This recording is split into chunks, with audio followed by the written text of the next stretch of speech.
আমার যে কতবার কাপড় চোপড় খুলে ফেলে, নিজেরটা আমি কারে বলবো? এই ইতর প্রাণীগুলা কারা? তাদেরকে নির্মোহভাবে খুঁজে বের করা হোক। মাননীয় প্রধানমন্ত্রীর পরিবারকে জড়িয়ে যারা অশ্লীল আচরণ করেছে, উনি এখনো বিচার চান নাই, আমি তার পক্ষে তাদের বিচার চাই। ওনার মেয়ে, আল্লাহ তাআলা আমাকেও দুইটা মেয়ে সন্তান দান করেছেন, আমার মেয়ে। ওনার মেয়ের সম্মান মানে আমার মেয়েরও সম্মান, মানে আমাদের মেয়েরও সম্মান। মাননীয় বিরোধী দলের নেতা, আর কতক্ষণ সময় লাগবে? আপনি যতক্ষণ দিবেন। না, আপনার কতক্ষণ লাগবে? আপনি সারা রাত দিলে আমি রাজি আছি, 2.5 ঘন্টা দিলে রাজি আছি, 4 ঘন্টা দিলেও রাজি আছি। এটা আমার পাওনা। আপনি বলবেন সবাই পাইছে আধা ঘন্টা 20 মিনিট, আপনি একটা যৌক্তিক সময় নিন। আমি একটা যুক্তি দিয়ে যৌক্তিক সময় নিচ্ছি। যখন কার্য উপদেষ্টা কমিটির বৈঠকে 42 ঘন্টা সময় নির্ধারণ করা হয়েছিল এটার জন্য, তখন আমি বলেছিলাম যে এটা 50 ঘন্টা করেন। এইটা নিয়ে আমাকে 2বার খুঁটা দিয়েছেন আমার সম্মানিত একজন সংসদ সদস্য এবং তার সূত্র ধরে আরো কয়েকজন। খুঁটাটাই যখন খাইলাম মাননীয় স্পিকার, তখন পুরা সময়টাকে আমার পাওনা নয়? কথা চান, সেই দিক থেকে আপনি বিবেচনা করেছেন, আপনাকে ধন্যবাদ মাননীয় স্পিকার। তা আমি এত চাইবো না, 4 ঘন্টাও চাইবো না, কমপক্ষে 2.5 ঘন্টাও চাইবো না। আমি শেষ করে দিচ্ছি, আমি সেই দিকে আগাচ্ছি। আমার বক্তব্যে যদি কোনো ধৈর্যচ্যুতি ঘটে আমি মাপ চেয়ে নিচ্ছি। মাননীয় স্পিকার,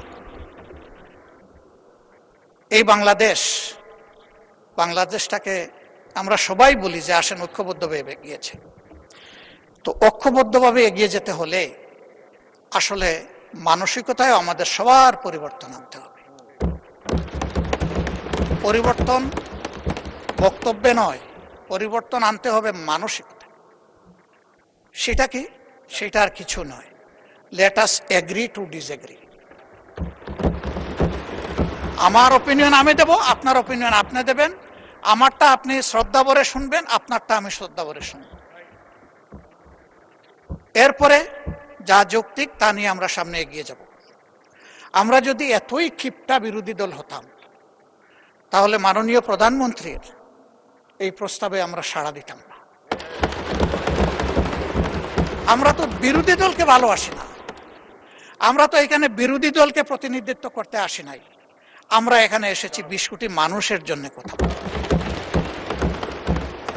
আমরা প্রথম দিনই বলেছি সকল ভালো কাজে সহযোগিতা, আর যখনই ভুল দেখব তখনই আমরা কিন্তু প্রতিবাদ করব, আমরা চুপ করে বসে থাকবো না। মাঝে মাঝে এখান থেকে আমাদেরকে বলা হয় এইভাবে চলবেন, ওইভাবে চলবেন, না চললে এই হবে। আসলে কি হবে সেটা দেখতে দেখতেই তো বাংলাদেশিরা আজকে এই জায়গায় এসে দাঁড়িয়েছে। এটা মজলুমের মিলন মেলা, আমরা সবাই দেখে দেখে এখানে এসেছি। আর কপালে যদি ওই দেখা থাকে আরেকবার দেখবো, অসুবিধা কি? জনগণের জন্য কাজ করতে গিয়ে একবার কেন 100বার দেখবো, তাতে অসুবিধা কি? এতেও কোনো অসুবিধা নাই। হ্যাঁ, আমি সর্বশেষ উদাহরণ দেব। যখন কেউ ক্ষমতায় থাকে তখন ওই রকমই কথাবার্তা সুন্দর করে বলে, গলার আওয়াজ বেড়ে যায়, চেহারার ভাব মূর্তি অন্যরকম হয়ে যায়।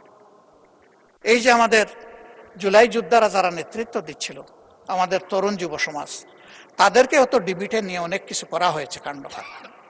তাদের সেই দিনের করুণ আহাজারি আর্তনাদ জাতি দেখেছে, বিশ্ব দেখেছে। কিন্তু তাই দিয়ে কি আন্দোলন দমানো গেছে? চাবুক আপনি হৃদয়ের উপরে দিতে পারবেন না। কাজেই আমাদের ভাষা যদি হয় পরস্পরকে শ্রদ্ধা করে, পরস্পরকে মেনে নিয়ে সম্মান করে, ইনশাআল্লাহ নতুন বাংলাদেশ দেখবে। এখানে মাঝে মধ্যে আমি ধারণা করি যে কিছু শিক্ষা প্রতিষ্ঠানের শিক্ষার্থীরা এসে এখানে বসেন, তারা অবজার্ভ করেন। উই ডু স্যালিউট এই উদ্যোগ নেওয়ার জন্য। ওরা যেন এখানে এসে আমাদের দ্বারা অনুপ্রাণিত হয়। ইয়েস, আমরা আমাদের এনসিস্টরদের সত্যিকারের এনসিস্টর হিসাবে পেয়েছি। আমরা গর্বিত সাকসেসর হতে চাই তাদের। আমাদের সব কিছু দেখে যেন তাদের মধ্যে সেই উদ্দীপনাটা আসে। ইতিহাসের বিশাল কুপাকুপির পরে কোনো সম্মানিত সদস্য একেবারে শেষে এসে বলেন যে এগুলা বাদ দিয়ে আসেন, আমরা ঐক্যবদ্ধভাবে এগিয়ে যাই। তা আগে দাগ উড়ালগুলো ফেলে দেন, ওই কুপাকুপিগুলো আমরা বাদ দেই, সেটা আমিই দেই আর ওখান থেকেই দেওয়া হোক। ওগুলা ফেলে দিয়ে যখন ঐক্যের ডাক দেওয়া হবে, সেই ডাকটা তখন হবে কার্যকর ডাক। মাননীয় স্পিকার, আমি বুঝতে পারছি আমার সময় সংকেত বেজে উঠেছে, আমি আর বেশি সময় নেব না। আমি 1 মিনিট কথা বলে বিদায় নিচ্ছি। কি ভাই এটা? জি জি, না সেটা তো ভিন্ন ব্যাপার, আমার বক্তব্য আমি শেষ করছি। আমি শুধু এতটুকু বলবো যে ভাই, অতীতকে স্মরণ রাখা ভালো, ইতিহাস শিক্ষা ভালো, কিন্তু ইতিহাসকে নিয়ে পড়ে থাকলে আমরা নিজেরা ইতিহাস তৈরি করতে পারবো না। ইতিহাসকে ইতিহাসের জায়গায় রেখে আসুন আমরা এগিয়ে যাই। আমার কথায় কেউ যদি কষ্ট পেয়ে থাকেন ক্ষমা চাই। ভালো যদি কিছু বলে থাকি, আল্লাহ আগে আমাকে আমল করার তৌফিক দিন এবং আমাদের সবাইকে এটা মানার তৌফিক দান। আমি একটা কৈফিয়ত না দিয়ে পারছি না। মাননীয় প্রধানমন্ত্রীর পরিবারকে জড়িয়ে যারা অশ্লীল আচরণ করেছে, উনি এখনো বিচার চান নাই, আমি তার পক্ষে তাদের বিচার চাই।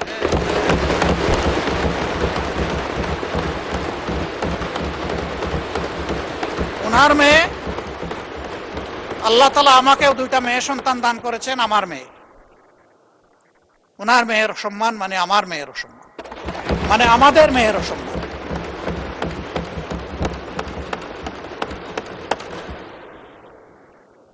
এই ইতর প্রাণীগুলা কারা, তাদেরকে নির্মোহভাবে খুঁজে বের করা হোক। প্রিকনসেপ্ট কোন আইডিয়া থেকে নয়, ব্লেম গেমের জায়গা থেকে নয়, ভেরি ট্রান্সপারেন্টলি এটা বের করে আনা হোক।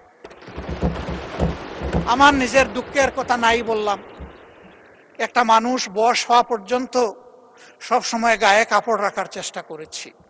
মা বাপ যেটুকু পেরেছেন, আমি এখন যেটুকু পারি সামর্থ্যের আলোকে। কিন্তু আমার যে কতবার কাপড় চোপড় খুলে ফেলে, নিজেরটা আমি কারে বলবো?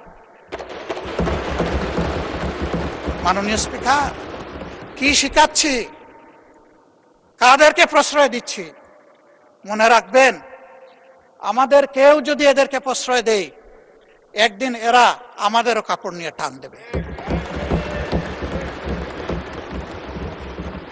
এই নোংরা ধারা বন্ধ হওয়া উচিত। এর অস্ত্র সরকারের হাতে, আমরা সরকারকে পূর্ণ সহযোগিতা করব। সকল টেকনোলজি কাজে লাগিয়ে প্রথমত বলবো যে এই নোংরামি বন্ধ করার পথ বাহির করুন, ওটা ফিল্টার করে আউট করুন। তারপরে বলবো ইনসিডেন্টালি ওর অ্যাক্সিডেন্টালি কিছু হয়ে গেলে সেইটার কঠোর ব্যবস্থা নেই। আমি সংসদ সদস্যরা 2 জন দাঁড়িয়ে তাদের নিরাপত্তা চেয়েছেন, আমি খুশি হতাম তারা যদি বলতেন আমরা আমাদের নিরাপত্তা চাই না, আমরা 20 কোটি মানুষের নিরাপত্তা চাই।